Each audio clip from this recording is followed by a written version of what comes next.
Are you in there, Brother Shu? Are you all right? Of course I am, Chan. Why wouldn't I be? There's an odd smell in the house right now that I can't quite place.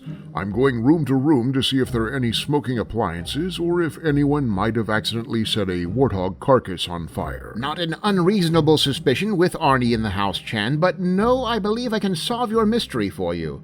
Do you know what time of year it is? Is this a test to see if I'm having a stroke? No, Chan, I'm being rhetorical. It's autumn as measured by the predominant retail theming, and that means witches, black cats, skeletons, and ghosts. You're burning ghosts. Scented candles, Chan. You're burning ghost-scented candles. Halloween is coming, Chan, with all the darkness and horror that implies. Pumpkin spice and apples may go over well at dear old Nana's house, but we cater to the gamer demographic, a demographic that demands more and better and darker and more visceral, and then complains loudly even after they get it because, honestly, gamers are kind of the worst. So you're giving them stinky candles as payback? I'm giving them the gift of true horror, Chan. Candles worthy of the type of person who rented Dead Space 2 just for the eyeball scene.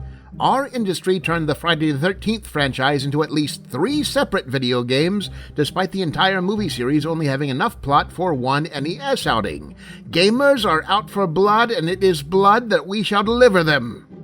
Candles made out of congealed blood? I mean, tallow, but it's still an animal product. I figure we can play a Texas Chainsaw angle there. Go on, take a whiff, if you dare. I'm pretty sure I've been involuntarily whiffing your work for the last hour, brother. Did any of the IP holders actually sign off on this? Well, not especially, no, but fudging copyrighted material is a beloved Halloween tradition dating back all the way to the ancient Celts, who opened the first primitive party city store in the 3rd century BC, which featured an unlicensed druid costume that was sold under the name of Magic Smelly Nature Guy. So the gimmick with your knockoff horror candles is just that they smell bad. Bad is a wholly subjective term, Chan. These candles have been engineered to generate aromas both distinct and evocative. Well, distinct, all right. For instance, this candle here... Wait, was that a pun? Just give me the rundown before I pass out, brother. This candle, Chan, is a Halloween classic that I have titled Stabby Jumpsuit Homecoming. Its fragrance is as a gentle wafting of sweaty coveralls, with mild but noticeable hints of the interior of a well-breathed-upon latex mask. Place this in your jack-o'-lantern and you'll swear you hear the haunting sparseness of a John Carpenter synthesizer score as you draw nearer. I'm not sure there are going to be a great many people voluntarily drawing nearer to this candle, brother. Or consider this familiar fragrance of somnambulary slaughter, produced under the ominous label of Elm Street Boiler Dreams. I thought you said these were knockoffs. Are you actually allowed to use the words Elm Street for this? There are a lot of Elm Streets in the world, Chan. It's a bit of a jump to assume it's referring to any particular Elm Street without further context. This is just one random Elm Street among thousands. Does this Elm Street also have a badly burned, knife-handed killer stalking young people in their dreams? Similar neighborhood demographics frequently lead to similar operational challenges, brother. There's nothing mercenary about it.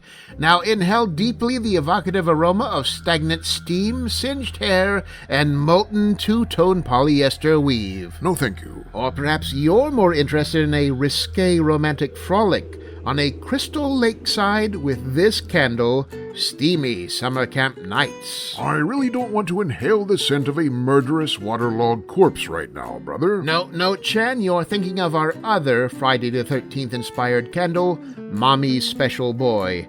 This one is actually dedicated to capturing the spirit of the teenage camp counselors and the thrill of their young romance. Immediately prior to their wholesale dismemberment, you mean? I said it was risque. Actually, I'm thinking about pulling this one from production entirely.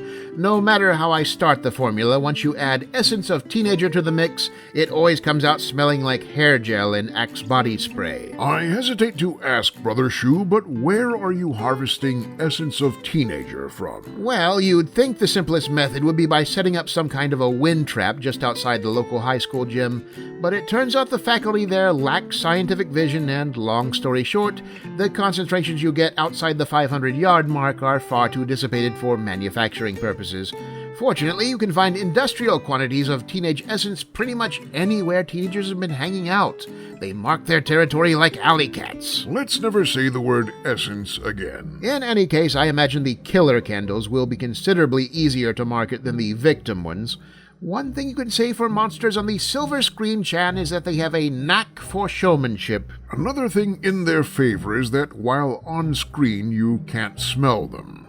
Tell me, brother, do you really think people are going to want to bring these particular scents into their homes? Well, truth be told, I've been working in this room all day without ventilation, and so what little my olfactory sense is still able to perceive is coming through as a kind of vague, coppery nose tingle, like if off-channel static was a smell.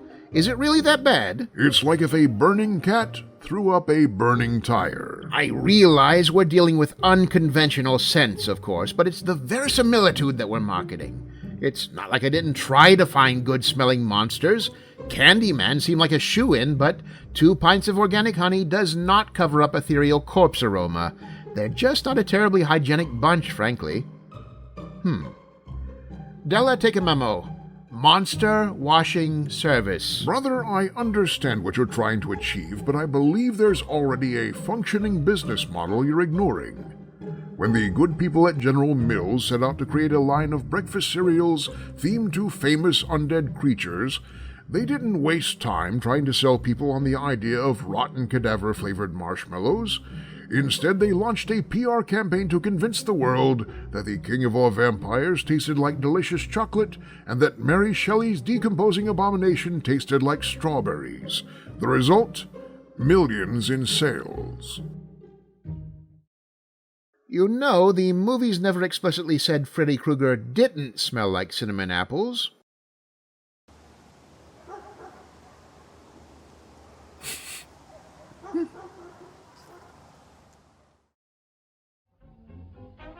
Still here, searching for more of our antics? Why, this is the internet, video gamers. Just subscribe and let us come to you. Also be sure to hit the notifications button, because otherwise YouTube doesn't believe you really mean it. Trust issues, brother. They've been hurt before.